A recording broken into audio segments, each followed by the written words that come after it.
they're talking married stuff, so I'll wait a second.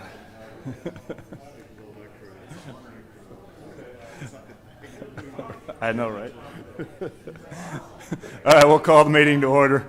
Sorry to interrupt your marriage conversation there, Keith. But congratulations, Keith, by the way. Yes, absolutely. It was a beautiful ceremony. Starting off by the meeting minutes from last meeting. Need a motion. Thanks, Dean. Second. Any discussion? All in favor? I have Phil's vote, by the way, today. Passed. Golf course reports, and this will be like we usually do. This will be the last month until the first of the year. We'll start them back up probably March or April, since Keith likes to close golf courses when it gets cold. We'll do reports today, and then, like I said, the next couple meetings we won't do them. So everybody have time off. So, Mary? Yes, microphones. I really don't have a whole lot to say. The course is as good as it can be. I mean, after 2 rain events and a windstorm and everything else that we've had this year, I would really like to commend the maintenance crew for the job they've been doing this year. I mean, Amen. It has just been outstanding. Yep, amen to that. I'll pass that on. Thank you. Dean? I started a month early with mine. I don't have anything to report, really. I talked to Kyle and I talked to Alex, and they said, we don't have anything. We've been closed 2 out of the last 3 weeks, other than Alex moving some perishables around to other clubhouses to keep her from going bad. No new news. I'm going to let Keith make my report because he'll tell us what's going on out of Scottsdale, because Kyle said they're still waiting on engineers or whatever. So really nothing to report this month on. They're closed. Yep. Mark? On the Highlands, spoke to Alex. The rounds are doing good when the weather's cooperating, just not enough daylight hours. There's not many people want to play up there. Bill's got hot food from Sunday. He's really happy Sunday and through Thursday. The pub's doing well. Talking to Greg, they're busy just cleaning up leaves and the storm cleanup. He has played the Highlands. I mean, it's excellent shape. He has the greens rolling. I mean, I can't believe how fast they're rolling. So he's done a great job over there. He wanted to pass along, and everybody knows not to drive on number 2 fairway. It's never been able to drive a number 2 fairway, and there's still people driving on that. Just want to pass that out to all the players.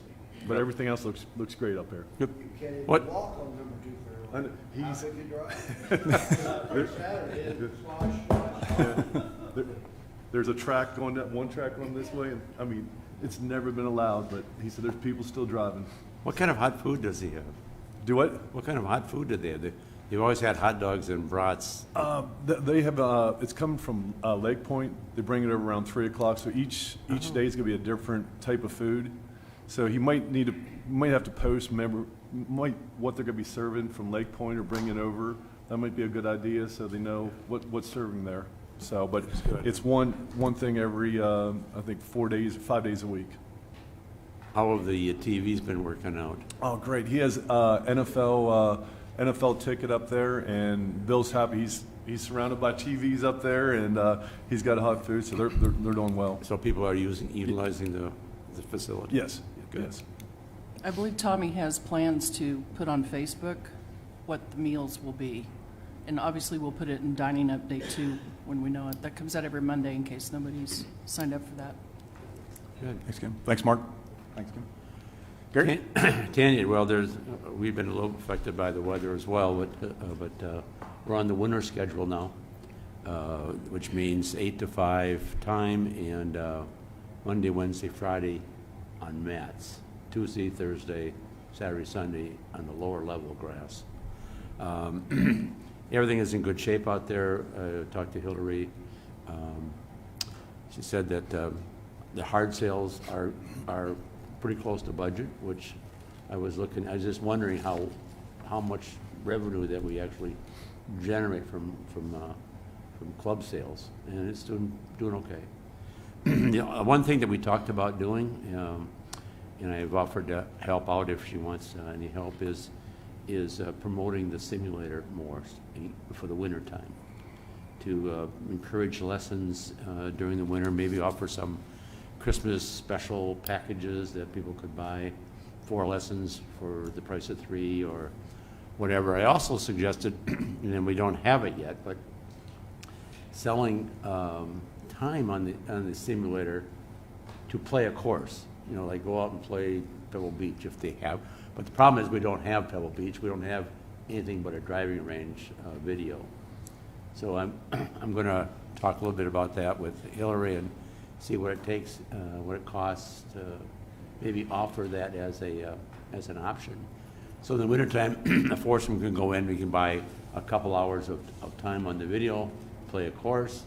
You know, maybe we have some snacks out there and use it as a something to do during the wintertime. Just an idea. It's already been addressed. The program's $1,800 to put the golf courses on there. One of our concerns is when it was built, back and we put it in there, we got a little concern about people walking in with their own golf clubs in their own bag. They put it in there, they hit bags, and they decide a driver on the wall's a lot nicer than their current driver, and they could just change up head covers. Yeah, So there's probably some issues that we'd have to address, and how do we affect it? But we got it in the budget, the 1,800 software upgrade. We've already got it in the budget for Oh, good. 2020, so hopefully we can see where that goes. And how many golf courses does that get you for $1,800? About 28 golf courses and some target shooting and different stuff, games that you can play on it. It'd be nice to get something, if we could actually get it approved, it'd be nice to get something early in the year during the wintertime to take utilization. One of the things that she mentioned to me was that I'm not sure how much the simulator is used for lessons. She was saying that some of the golfers that have used it are concerned that it's a little claustrophobic.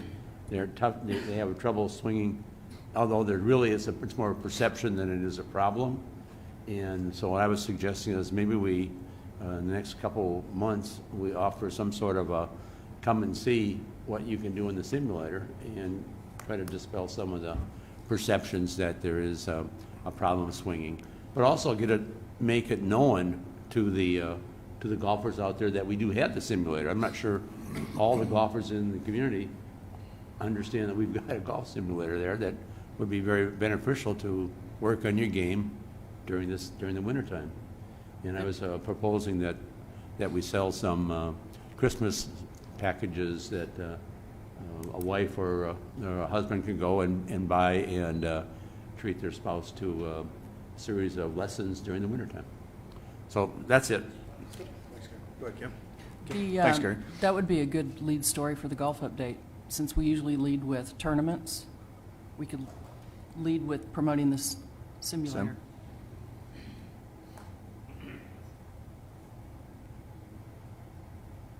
Susan? So I met with Paul and Scott. Just like everybody else, the cold weather is hurting play. Generally, the course looks great. They're having a little trouble getting the greens rolled because the equipment, they're getting ready for the asphalt out in the maintenance yard, so they've got all their equipment kind of jammed in the back, and the weather's been holding up the asphalt work. So they're having some trouble getting some of the equipment out. Okay, but it doesn't matter because nobody's out there anyway. It's like Deadsville out there.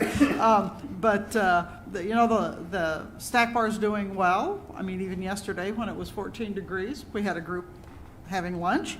So that's good, and their sales are holding pretty good on that. They did have a cart accident a few days ago, about $1,000 worth of damage, and Paul did some detective work to find out who it was that did it, because they did not stay and report. Anyway, he found out who it was, and they're going to pay for the damage. There's some, it's time to renew the liquor license, so they're talking about, exactly what the scope of the liquor license is going to be. From a maintenance opportunity, again, they're getting ready for this asphalt in the maintenance parking lot. There was an irrigation leak on number 14 that was repaired.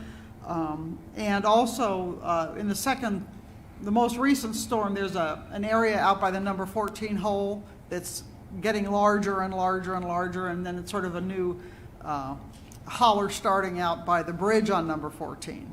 So that's on the budget to get, or the plan to get repaired here. So in general, things are going pretty well. Good weather would help. Thanks, Susan. Daryl? All right, we're going to look at revenue. Took a big hit in October. Just down the bottom there, I kind of summarized a little bit of what happened in the month of October, and Keith will allude to a lot of stuff, but we had 11 days we were closed on the river courses. That's 11 out of 31 days in October, which had a direct impact on our members' green fees. We lost a lot of ground. We're trading by now 132,000. Gold court revenue didn't hit it as bad. And the reason why is we had some guest play. Guest play went up, revenue's up by 8,000, and direct reflection is in our revenue within the pro shops. We lost the ground, about $8,000 last month. We just don't have the flow of people coming in and spending money. Golf rounds, if you look at our rounds report, we're down 7,500 year to date from 2018, which is quite remarkable. It's only 7,000 down. I expected more when I was running the numbers. So when the courses are open, like at Highlands and Dogwood, they are packed when they open. The river value hurts a little bit.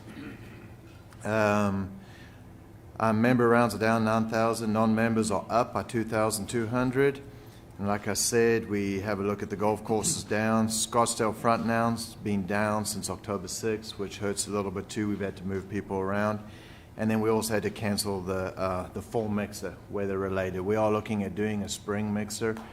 We'll be re-looking at all our tournaments in January and getting all the information out as soon as we can.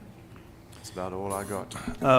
Real quick, Daryl, one thing that goes without saying, and we don't say it enough, we commend the maintenance crews, which is needed, but also golf operations. I know there's been some challenges this year with courses closing and moving groups and things, so kudos to your team for taking care of that this year too, because I know you've kept a lot of golfers happy by being able to push them to other courses. As best we can, I'll let them know. Thanks, good. Jason. Absolutely. Another question on the guest rounds, and I think we've talked about this, but it's not 9 o'clock yet, so I don't remember.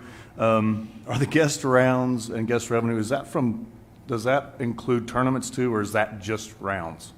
That includes tournaments. Tournaments, as well. okay. Yes, sir. All right, thanks. Good. Over last year. Right.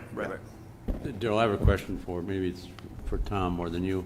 When you do the budget, will we be seeing the assumptions that they put into the budget for the number of rounds that are going to be budgeted for next year as far as creating a revenue budget?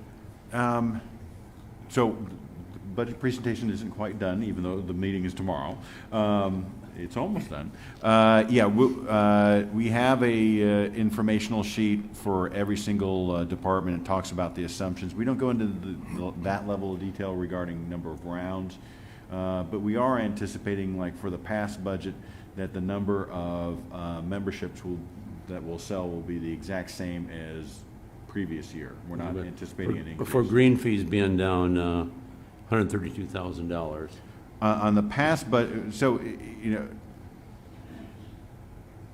we're estimating that we're going to be relatively flat, which, you have two external forces. You have one where the weather should be better next year, but also we've seen a tapering off of rounds played over a 10-year trend. Right. But combine that with the past budget, we anticipate there should be an increase in usage. So we've taken the conservative approach of just going flat, simply because with all those three big external factors all combining at once, I think it's impossible for us to really accurately estimate what's going to happen. Do you budget it by course or by just total? By course. Okay, so we could see in the once you get a budget done. We don't What we're go into looking that. at, pardon? We don't present that level of detail. Well, I That would understand be- you that may would not be too present much. it, but you do have it. Oh, yeah. So we could, as a committee, if we wanted to see dig down a little bit deeper into the numbers, you'd have the data. Well, I mean, just keep in mind that at this point, with so many departments that we have, the presentation is already 130 pages long. Yeah, I understand. I I'm can't not go saying that the anymore. presentation should change. I'm just suggesting that as a committee, that if we wanted to delve a little bit deeper into what were the assumptions that going into for the budget, how many rounds did we project for 2020 for Highlands and Dogwood and so forth, to see how we derive at the revenue number. That's all I'm looking for. Because if we pass the assessment, the revenue, the cost per round is going to go down. Okay, and so when we say, No, it'll go up. Revenue will go down. that's what I'm saying, the revenues will go down. Cost should remain Well, the not the same. cost, I'm sorry, the revenue for green fees will go down Correct. per round. Yeah. And so if we are going to maintain a flat level, that means the number of rounds that we're going to have to book is going to go up. No, I'm sorry. We're estimating flat rounds. Flat rounds. So that Flat means round. that the revenue number should go down. We'll Absolutely. be down slightly. Yeah. On the past budget, the revenue is going down. Yeah, I mean, I'd just like to see some of that more, just out of curiosity, the data. And it just goes back to one of the things that I've harped on before, and I'll do it one more time. And that is, I'd like to see us be able to capture, when we lose revenue in green fees, what's the cause of the revenue? Are people not playing golf, or are we getting more affected by weather delays and not openings and so forth, so that we can accurately manage the revenue numbers? That's all.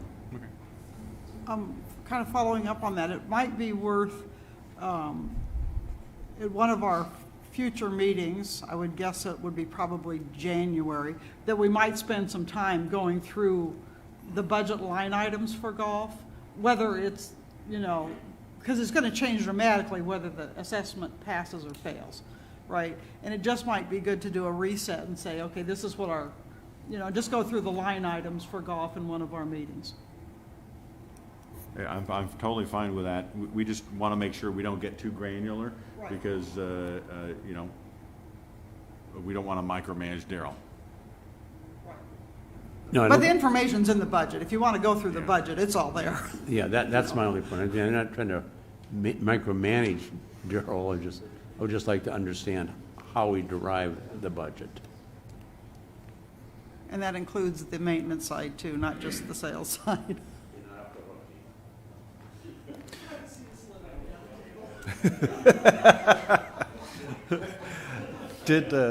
Were you not able to pull that national one this month?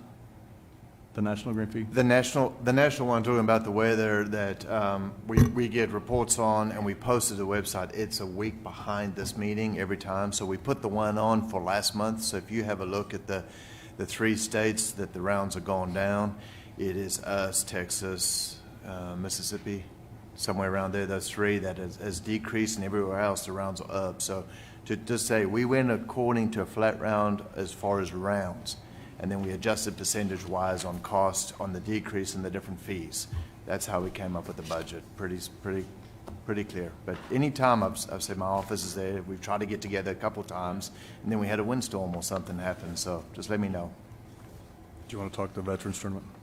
I did put out there, Monday, and it was a good call. I was out last week on a training course and on phones trying to do, we canceled, where we postponed the Veterans Day due to the weather, and it was a good deal because Monday was no fun to play golf in. So we've got it on schedule up at Dogwood for this coming Monday.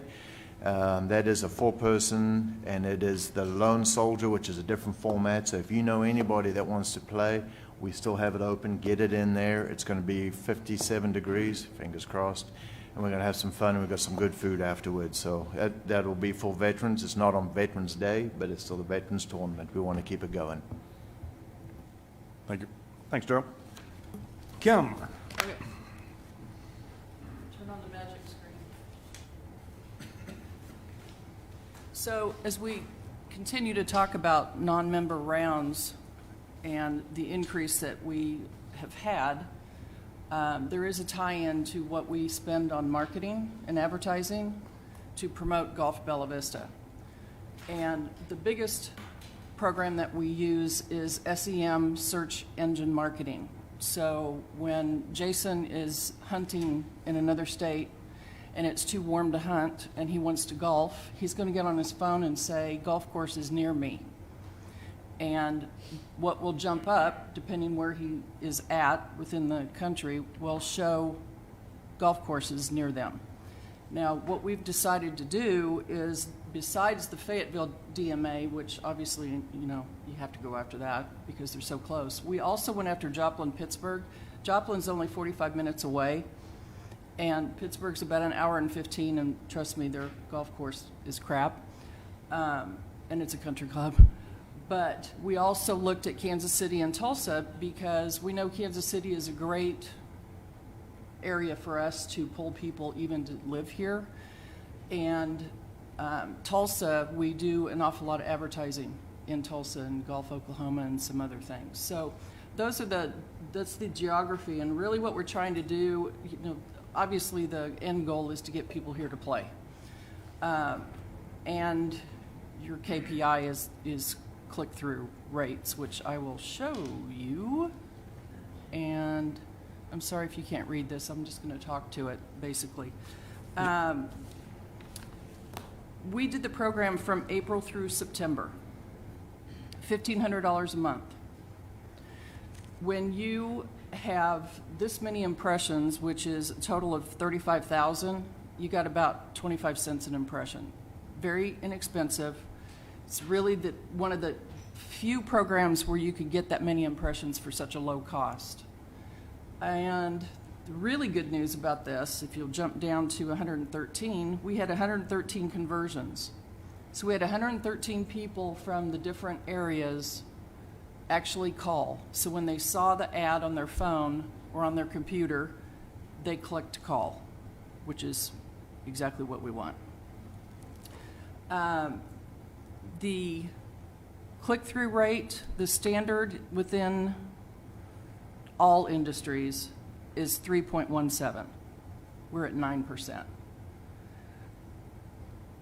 I have my KNWA hyphen people tell me they're like, our clients can't come close to you, and which is a great thing to hear. But this type of program really works well for promoting golf. So down here, obviously the Fayetteville DMA is going to be the most popular when it comes to conversions, but the impressions within Kansas City are huge, almost 19,000. Now, we may not have had as many conversions, which we had 14, which I don't think is bad, considering it's such a big city and it is 3 hours away. But the number of impressions we have is great because you want those messages to keep going to those people because they don't see Bella Vista every day. So we will continue with the Kansas City DMA. Tulsa did well too. We had 5 conversions, about 6,400 impressions. There aren't a lot of people in Joplin and Pittsburgh, so that many 1,600 impressions is pretty good. We may look next year, because we won't start this up until April, we may look at moving that into the Kansas City DMA instead of going ahead with Pittsburgh and Joplin, because we've got some other advertising going on, and they have a really great magazine up there, and we promote Golf Bella Vista through that. So anyway, I wanted you to see that we do focus on Golf Bella Vista. We do some TV ads where we can. We do some radio. But this really is the best program for us to pull people from non-member. Do we do anything in the wintertime? I'm from Minnesota. When it comes January, I would go out and look for places to go play, because you don't play in Minnesota until about April, middle of April. And so do we do any marketing or advertising or promotions in Wisconsin, Iowa, Minnesota, North Dakota, South Dakota? We promote the golf on idealliving.com, which is a national program where people can go look for those places where they have nicer weather. In fact, this last year, because Minnesota got hit so hard, I've never seen so many people emailing me and calling me going, we want to come see you, we can't do this anymore. So we do have that program going 12 months a year. We don't really have the advertising budget to promote during the winter, but at least we have that going for us. Do we do any Facebook advertising? We do some. I want to jump on that. First of all, I want to thank Kim and her team because this year we've seen a lot, and the numbers show with guest revenue staying up and groups coming down from Kansas City. We have our standard groups that book year in and year out, but this year in the pro shops we've seen a flow of people we didn't recognize. They walk in and we're like, "This, where you guys from? How did you hear about it? This is where it all comes from." And they come in and they get wowed from the staff in the pro shop to what they can do and the cost. The word of mouth, what we do up in Iowa is a big one. We have groups that are scheduled and they book down with their groups, and then that kind of, we expand on that when they come down. They invite other groups. We've got one group that's now, used to only come once, he now comes 3 times with different people. So it is word of mouth that comes down as well. We appreciate Kim and their team. It's awesome. Just an idea, maybe you can think about, Kim, is to reach out to the golf courses in Minnesota, Wisconsin with a flyer. Just mail them a flyer. You don't have to advertise, just the cost of production of a single-page flyer saying, promote this within your own country club about this great place down in Bella Vista during the winter months.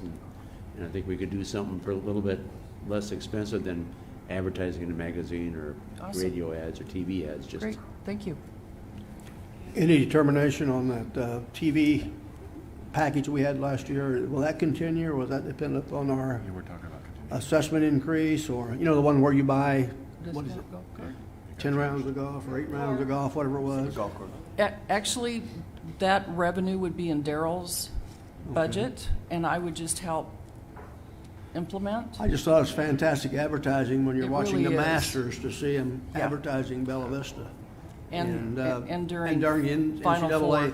basketball, you could It's see huge. Bella Vista getting advertised, and I just thought it was wonderful exposure. Yeah, and there's no expense on that for us. It is completely revenue. The other thing on this is, you look at just the click-throughs, but you also have the awareness. And they may not, maybe they clicked through at that time, or maybe they didn't click through. Maybe just the awareness impression. of Right. the impression gave them the information we want them to know that, hey, we're open for business. And if you're consistent with it, that's the hard thing for some advertisers is they want immediate gratification, and that ain't gonna work. You just gotta be consistent with it, so. Ms. Ruth? Do you pay a lump sum and you choose the areas, or do you pay per area? No, it's a lump sum. And then you choose the areas? And then what we do is we're working with an actual SEM company. So they try different keywords, they'll try different ads, and if they see something's working better in one of the geographic areas, they'll switch to that. Which, we could do this on our own, but this would be a full-time job. So it really is beneficial to go with an SEM company who can do just that. They got people sitting there looking at that all day. I don't know how they do it, but they do it. A lot of Red Bull and Monsters. And yeah, Red Bull, and that's the truth. Any questions? Thanks, Kim. Good stuff. Keith? Okay, I want to start with a couple of thanks. I want to thank Daryl's group for working with us on all these closures. I know it's complicated. We try to stay coordinated the best we can for the members. I think overall, between the two of us, we do a pretty good job. Second thing, I want to thank the comments that were made about staff and what they're doing, because I just want you to think for 1 second. Put yourself in any one of my staff's positions in October. So you had a flood on Sunday. You almost got everything open for Friday. You got hit again on Thursday, and then we got that cleaned up, and then it's 12 degrees. So my staff is struggling a little bit. It's been discouraging, but I think they're doing a good job staying in there. And I would also point out that his revenue, and we're increasing rounds in guest play, tells me we're doing something right on our golf courses here, whether or not everybody locally realizes it or not, is what I would say. Okay, with that, I'll go into my report. Storm damage, I alluded to the fact we had a storm followed by a storm within the same week. I thought April was bad. We had 2 in the same month, but 2 in the same week is a new one even for us here. The good news was there was no additional major damage. In other words, no more erosion around bridges or anything like that we noticed from the original. We did get more gravel and debris, not as much as last time, but we did get more. So, and then the follow-up to that would be the repairs, the temporary repairs we made to get under the road at 340 on Bella Vista. It held up, so we didn't have to do a lot of that cleanup, so we were happy with our temporary repairs that they held up well also. The cleanup status, I gave you, everybody's got a copy of the report. I'm not going to read everything, but I'm going to highlight a couple of key. I'm going to go all the way back to the August storm on the debris cleanup.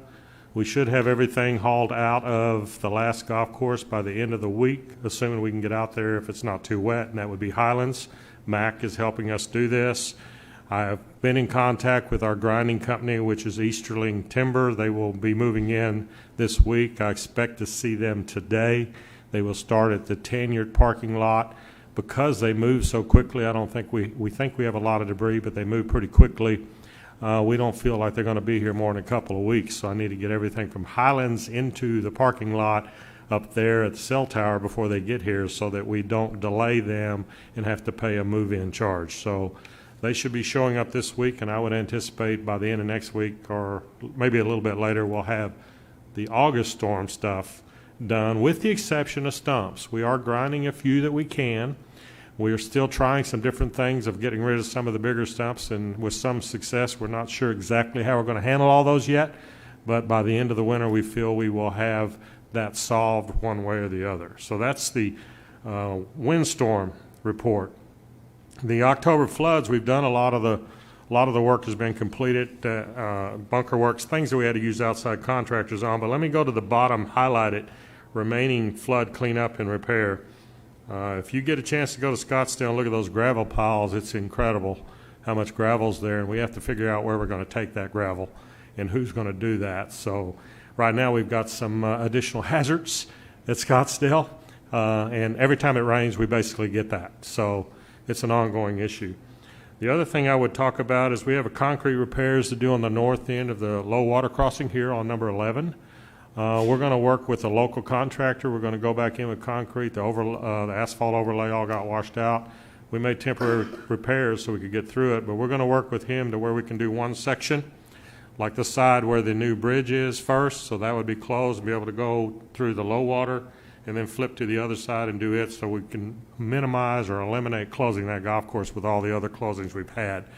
That should happen within the next 3 or 4 weeks, weather dependent. My goal is to get the majority, with the exception of the bridge items, done before the end of the year, because we have a tight budget in 2020 already. So if we carry these costs over, we're going to be up against the wall.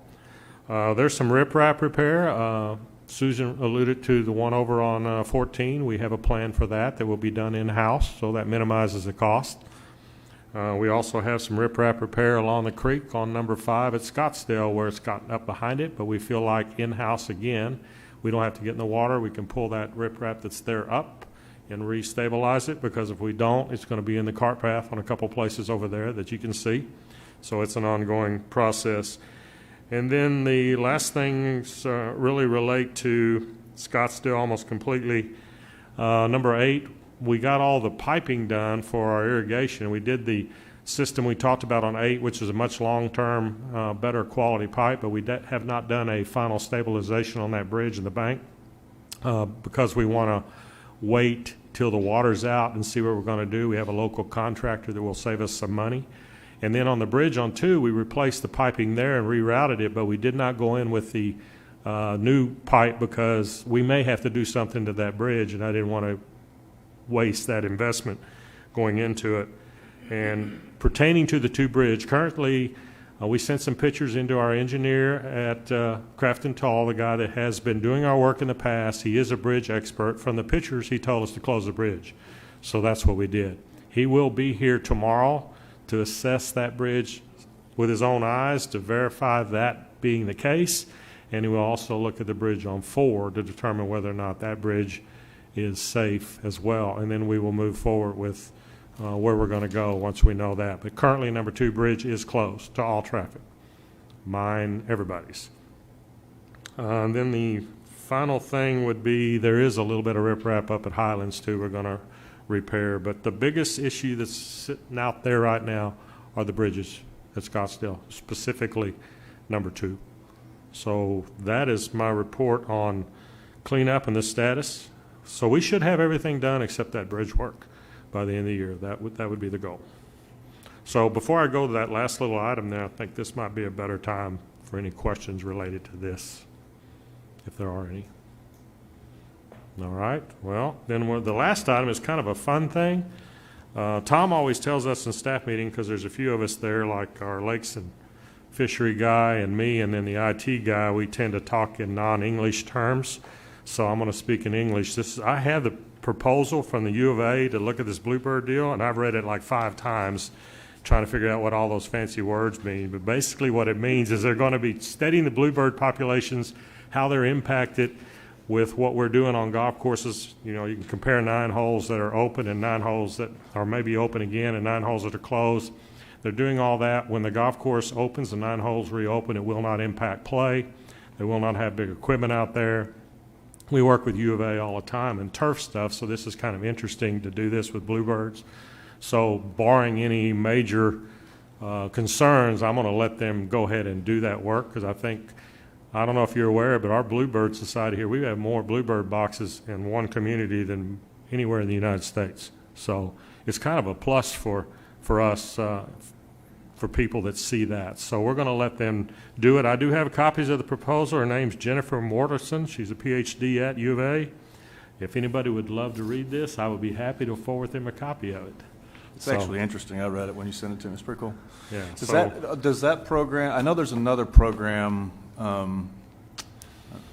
lady that drives around in a golf cart that looks at bluebird houses. Does that coincide That's the with local that, or is that- Bluebird Society. And they're the Gotcha. ones that monitor them, count the eggs, do the repairs, all of that. They're a local society. This is So that's on top of yeah, it. they will be working with these Gotcha. people, but it's a different group. Right, gotcha, cool.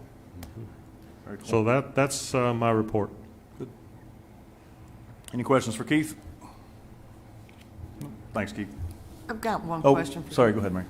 Earlier in the year, I asked about, can we paint around the plant forward tees that are in the ground now that the grass is going dormant? They're hard to see. If you don't know where they're out in the fairway, they're hard to see during the winter. And just green, orange, I don't care. Yeah, we'll be able to do that. I'll talk to my superintendents at the end of the day today, and we'll get that done. Thank you. Anything else for Keith? Tom? So with regards to the assessment increase vote regarding quorum, we are at 49.8%. So close. So we might go over the top today, tomorrow, something like Awesome. that. So we'll have an official vote. We have no idea, nobody has no idea how the vote is going, but it does appear that we will hit quorum. Changing subjects a little bit. We're going to have the budget presentation tomorrow, 6 p.m. At Reardon Hall. Caffeine is required. It's a long presentation.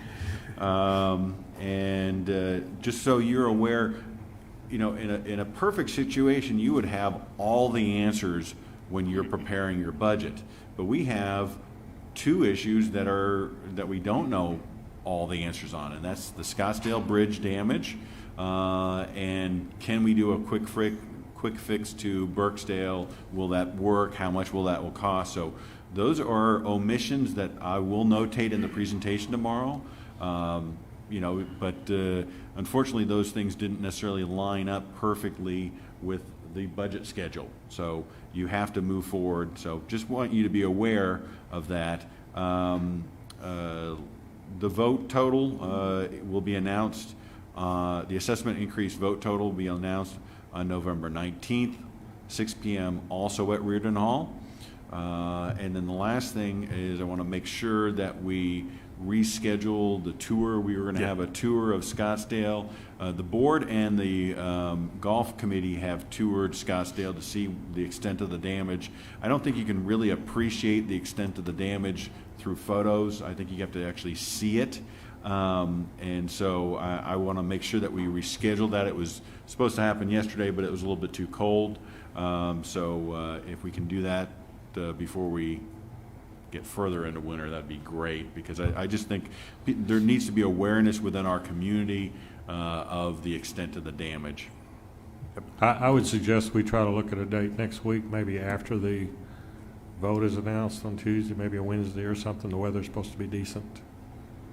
Let's get- try and make it. Yeah, before the email blast goes out and some other stuff, yeah. And then that way I will have a little bit of an update what the engineer tells me tomorrow.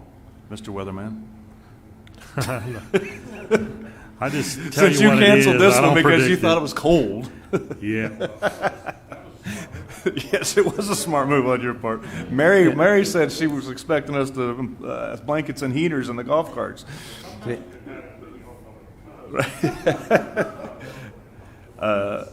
According to the weather, it's going to warm up next week. So yeah, we'll Wednesday.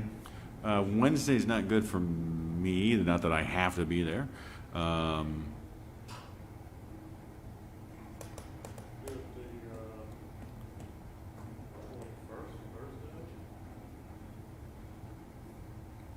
Works for me, 4 o'clock. Yeah, or you can even do it Monday if you want. Board meeting. I got a board meeting. We have the Veterans Tournament going on, and we'll have some golfers out there that'll be eating dinner afterwards and doing prizes, so. We'll be back in time. Yeah, if we started at 4 o'clock on Thursday, we'd be done before the board meeting. I'm suggest. Daggers. Daggers. Thank goodness you got padding in that chair. How about we decide after the meeting? Okay. We'll discuss. You didn't have to, Miss Ruth. Hey, Tom, the 49.8% quorum vote so far, does that include online and paper return ballots? Yeah, that's everything that they've received. And the voting stops when? It stops at the meeting. Look at your ballot. It gives you different time frames as to exactly when it has to be in. But if there's anybody live streaming the meeting and has not yet voted, get your ballot in as quickly as possible. You're running out of time. How many ballots do we need to get to quorum? Well, there was 35,000 eligible or properties in good standing. So 0.1% is 35. So we need about 60 to 70 additional votes to go over the top. I'm thinking that will go over today or tomorrow. Let's hope so. Thanks, Tom. Board liaisons, anything? Ruth says nope. Mary?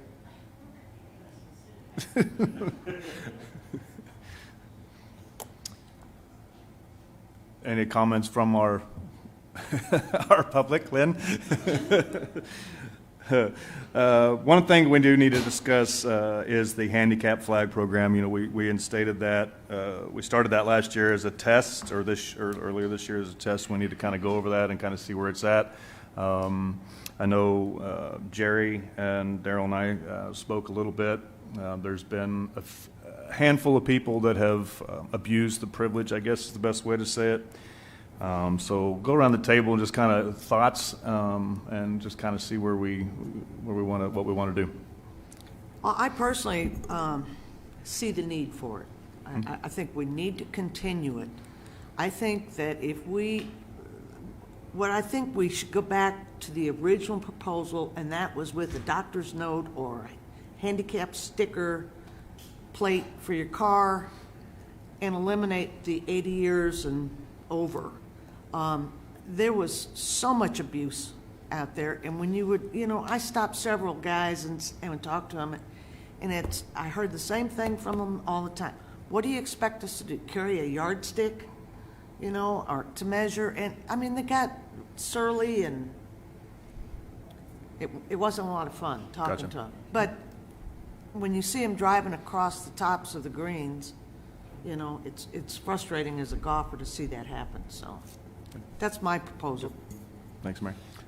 I'm 100% in favor. I think I see the need. I see people that are playing that couldn't possibly play, that extends their playability. The first question I'd have we seen any significant damage because of abuse? And we have abuse on all of our rules. We have abuse of people not fixing divots. We have all kinds of abuse. I mean, we knew we was going to get some abuse when we started this program. Mm-hmm. I never was in favor of giving it to everybody carte blanche. I think 80-year-olds need to walk if they can. But I am 100% behind the program. I had one guy in our group that was waiting for a hip replacement. He was able to play up until 3 or 4 days before he got his hip replacement because he had the handicap. And I haven't seen the abuse. I only had like one guy that groups I play with, so I haven't seen the abuse, although I know it's out there, because there's abuse on all of our rules. Right. Next, Dean. Mark? No, I'm definitely for it. I mean, you extend some golfers to keep playing golf. That's definitely worth it to keep the golf going and enjoy the game. The abuse, usually it's one person that most of the people know that will abuse it, and but generally, it's a great idea, and if one person continuously keeps abusing it, that you might just have to go ahead and say, hey, we give you enough warnings, and take a picture of them. This is it. We're done. But generally, definitely keep it. Definitely keep it. Good. Good. Thanks, Mark. I'm in for the program. I think it's a good program. The question I have is, what do we, when a person wants a blue flag, what do we make them do? You just walk in and say, excuse me, I want a blue flag. I'm 80 years old, and they get a blue flag. What's the procedure that they have to go through?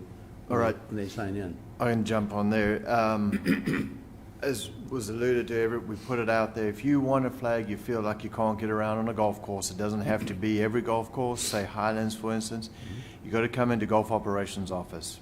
We look at your driver's license, make sure you're over 80, and then we give them the procedures, the policies that go with that flag, and we give them a little laminated handicap flag card that when they want to use it, they've got to come and turn it at the pro shops.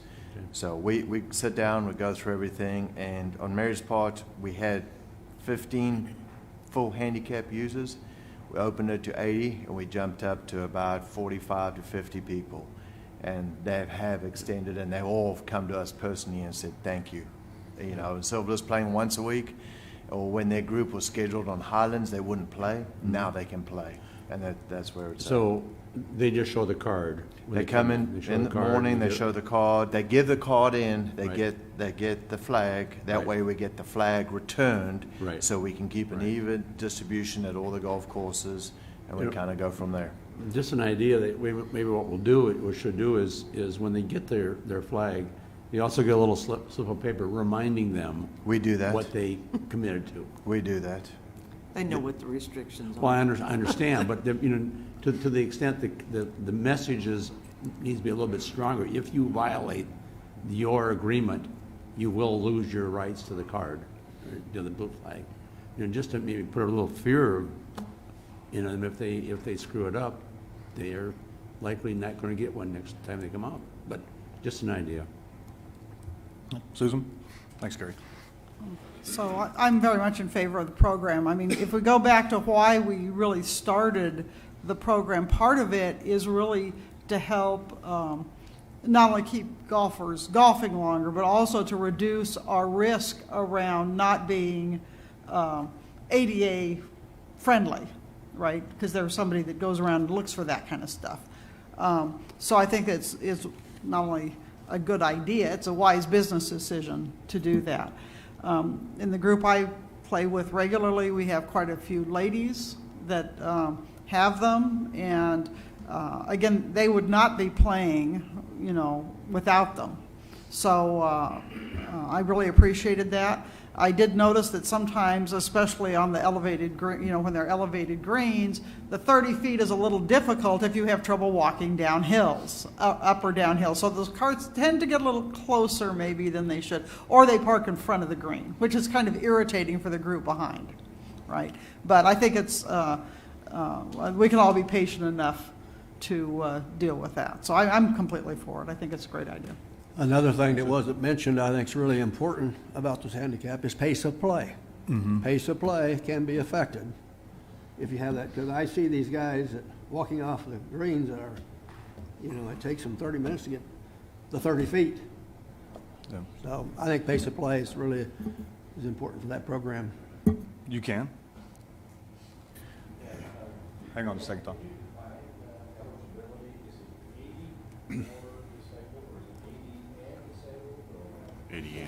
It's 80 and. Or 80 Or.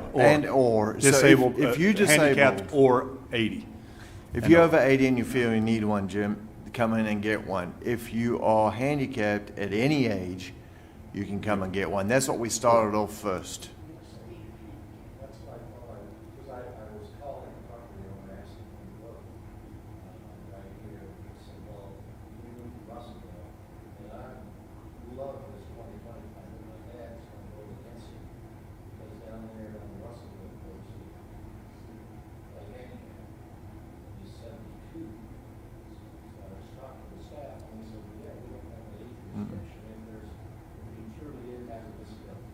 Correct. That's correct.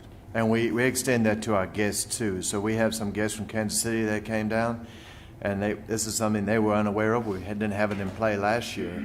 They came in and they had handicap. Some of them were a little younger, and they needed to play. And they used to only play 9 holes. Now they could play 18, and they really enjoyed it. So it's a good program. But they are handicapped. We just take their driver's license on that part. Tom. I think this is a great program. When we first talked about it, we knew that there would be some abuse. We openly talked about how there would be some abuse, and I think that I'd rather, instead of focusing on the 1 or 2 abusers, I'd rather focus on the 80-ish that are benefiting. I think we need to focus on the 80 that are benefiting, not on the 1 or 2 or 3 that are abusing. I don't have any problem if we add a little bit more teeth to it, and if someone is a regular abuser, we yank their permit. I don't have any problem with that, and word will get out very quickly. But for the people that are following it, it's helping them play golf longer, and I think that's a good thing. Yeah, and the feedback I got from all the pro shop, I sent it out to the pro shop managers and the maintenance supers, and everybody feels this exact same way. It's been said around this table. Handful of people, it's going to happen, but all the supers and all the pro shop people are all for what's going on with the handicap program. We had a discussion a couple weeks ago, and one of the things that we thought about is make it a 2-flag program. So your handicap flag is a blue flag, and they might be able to get away with a little bit more. And a red flag, or whatever color, we decided red, was your 80 and over. So your 80 and over, if they abuse it, you've got a little bit more teeth with them compared to your handicap people. So I'm going to jump onto that. That's a good idea. Keep the blue. It's reverse the colors. Keep the blue for the over 80 because we've got more of those. But for the 15 that are ADA compliant, we got to be a little more lenient on that. Some of them literally can barely walk. So if it was to come to a point that we restricted them from getting just a little closer, it could come back and bite us. We've got to watch that a little bit. I think we need to talk to Doug about that, because you can set reasonable restrictions Correct. on a person that is truly handicapped versus someone that's over 80. You can set reasonable restrictions, and I think that as long as it's justifiable, I think we can. It's the same standard. I would be very careful. I'd be very hesitant to have a dual standard. But talk to Doug, General Counsel. I think that's important. But you can set reasonable expectations. One thing I want to stress again, all our par 3s on all our courses are not marked whether they can or they cannot. And we talked about that before. And we need to make sure that that's very clear for them. Because, you know, even as, if I'm driving a handicapped person around, I don't know if I can go on 17 at Kingswood. It's a par 3, but seems to me that there's no reason you couldn't. I mean, you know, it's pretty flat. But we need to improve that on all our courses, make sure they're all marked. And another thing, Scottsdale has, a lot of theirs they have little signs that say, carts stay away 30 feet from the green, and they have them around a lot of the greens at Scottsdale. It's the only course that actually stipulates that, so. Yeah, I want to support really what Tom says about, I think that because enforcement of this is something that's kind of subjective anyway, I think keeping it simple is better.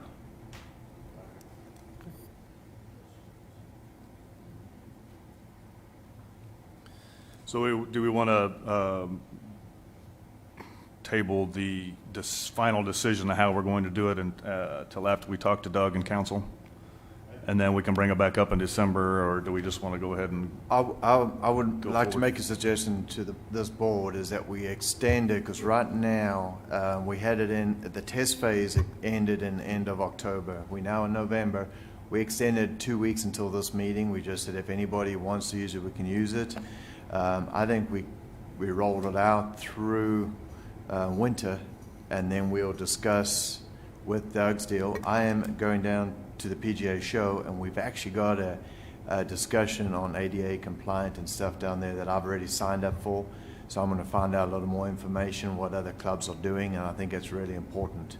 And then we can report back, and that's early January. So that will help. That's my suggestion to the board. Tom, if you're fine with that. The question I have for you is, one of the discussion points when we were first creating this was, we discussed 80. Is that the right age? Is 75 the right? We bounced around. We looked at 70. I think we talked about 75, 80, and 85, and we picked 80. Is 80 the right age? Is 75 the right age? Should we flex that? We've seen success. So the question, Daryl, is, do you have any people that are not 80, not handicapped, but coming to you saying, I'd like this? I have not. Okay. The ones that are, I know of age, are handicapped, and they come in and they got it originally off the Right. bat. One other question that I've thought about, we are restricting them on certain par 3s because we've deemed those to be too dangerous. My concern is, will that come back around at some point and they make us do something on those greens to get up there? Because I have a file about this big in my office where we spent a whole bunch of money before I got here on ADA, and it included building ramps and things to various greens. So now we've given them access to almost everything, but not everything. So if they come and say we want access to everything, are we prepared for that? What is your impression of damage around the greens? I mean, we're not talking about gas carts that drip oil and kill grass. We're talking about electrical carts. I don't think we're ever going to see damage per se, because one, those areas are elevated, so they're drier than most other places we're driving anyway. My biggest fear is that they'll get too close to a bunker and fall in and get hurt that way, or they'll get on one of these that we say don't get on, like number 12 at Scottsdale. If you start driving a cart around there and turn the cart over, because we've given them access and they're not going to remember every hole, or they will. Those are really the only concerns I have. Because turf damage, I have no concern with it. I think one of the biggest things that we did correctly, I was talking to another pro at another facility, that we did correctly, and we stood by it, although we got a lot of complaints from our membership, was when it's carts on path, no handicap flags are allowed. And that really helped, and I want to thank the membership and everything. We put that in place, and that definitely helps.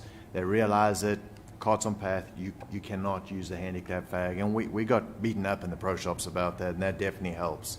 That's also for like 2 at Highlands? So my wonder is, maybe somebody that got out there might have had a flag. Would it help to put, we have cart signs on most of the holes that said, no carts beyond this point, when carts are not on path only. Would it be helpful to have a blue flag cart sign along the cart path that says, cannot go beyond this, to show them where they cannot go? The problem with getting too many signs out there is I have to move them when we're mowing, and we already are restricted on how quick we can mow, one. And the second is, I could, not to be sarcastic, I could show you plenty of those signs that have been run over that we've had to replace. What would it be, maybe we put something on the cart path then, like what we do for the play it forward tees that says there's a blue They're line. already out in the fairway on that hole on the other side, so they wouldn't, in my opinion, that would not help. But thank you for the suggestion, though.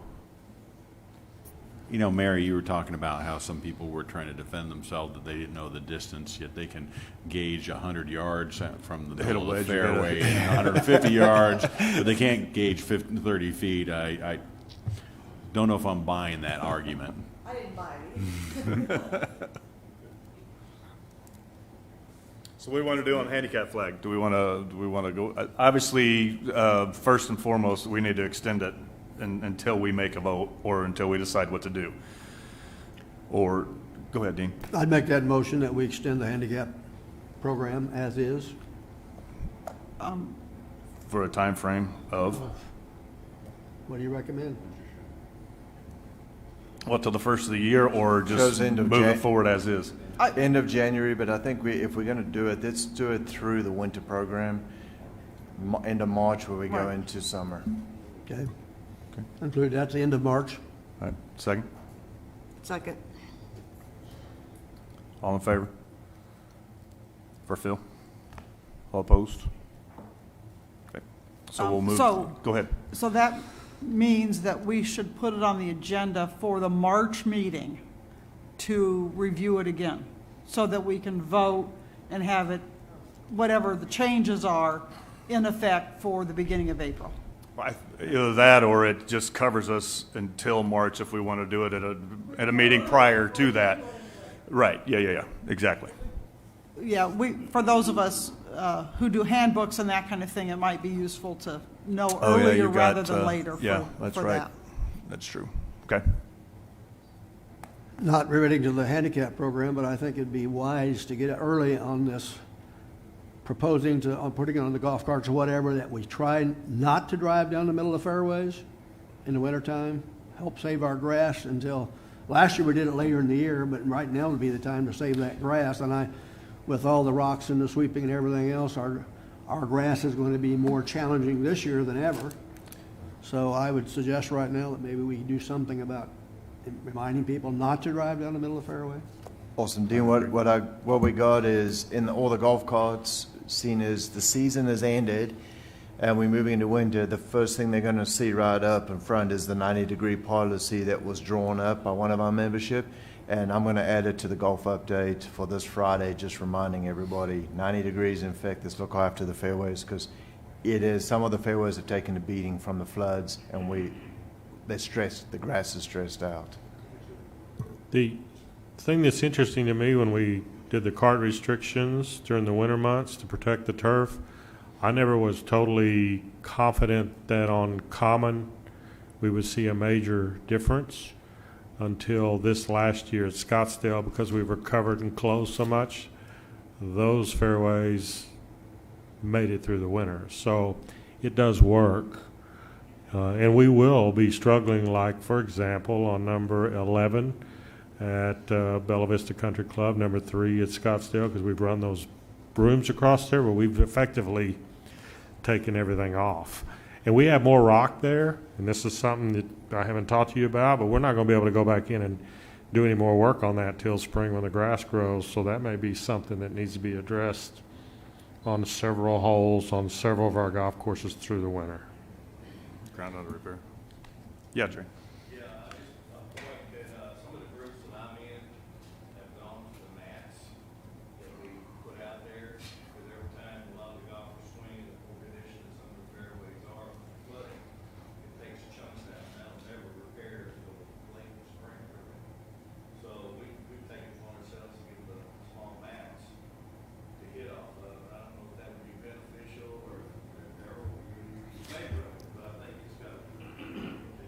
So let's recap on that. That's perfect, because I got a couple emails from, well, last week while I was out, from some of the group leaders talking about mats. I brought this up at the beginning of the year. An idea from Blessings Golf Course when they hosted the NCAA. They made everybody have mats. Each card had a mat out there and everything was good to go. So I went and investigated, visited with a pro. He speaks funny like me. He's from South Africa, so we hit it off right away. Nobody knew what we were talking about, so it worked out pretty good. But so there's a couple things that comes to that. We've actually found a mat that I thought would work real good, got it in, and it's as thin as this paper. And if you're a digger and you hit it, you got to go chase your mat down more than the golf ball because it flies off as you hit it. So then we looked at something a little heavier, but unfortunately it weighed 35 pounds. And to pull it out, put it down, hit it, put it up, our membership's not going to have fun doing that. So I have got a company that is sending me another sample out there, and from the Blessings Golf Course, that's what they had. They had the thin one, and it doesn't work as good. I mean, they did 800 rounds in 3 months. That's all they did. We do a lot more than that. So to Jerry's deal is I am still waiting on one to come in, and if we find one that comes in, we will sell it to the membership at a very, very reasonable price, encouraging the group leaders to do it. To enforce it on all the groups, we can't do that. The integrity of golf is the problem that comes in. We've got some groups that play the ball down and play strict rules, and they play for $5. I mean, that's big money. So they want to make sure they keep integrity of golf in it. But if we can encourage our membership, if we stock those mats in the pro shop at a reasonable price to buy it for themselves, they'll look after it, they'll keep up with it. That's the way we need to go. I'm not going to be able to put them in all the golf courses in the carts because it's a chunk of money. Does that answer your question? So stand by. When I find the right one, it'll be in the pro shops, and Leslie's on top of it as well. We're looking at it, making sure that we're good to go. Yeah, the group that I played with, there are a couple groups for that, but they did find one that seems to work really, really well. It's not that heavy. Okay, I know you guys are playing this Saturday in that couples group. If you wouldn't mind taking a picture of it and texting it to me, and we'll go from there. I mean, magazines, what I look at on websites is completely different until you actually get them in your hand and you go, yeah, that ain't gonna work. Right. That would save me running around, and LT running around trying to find it. That'd be awesome. My dad's got everything. He's probably got 5 different types. Okay, I'll reach out to him too. Thank you. Thanks, Jerry. Good. Anything else? Next meeting is December 11th, right here at 8:30. And don't worry about doing course reports. Is that it? Meeting adjourned.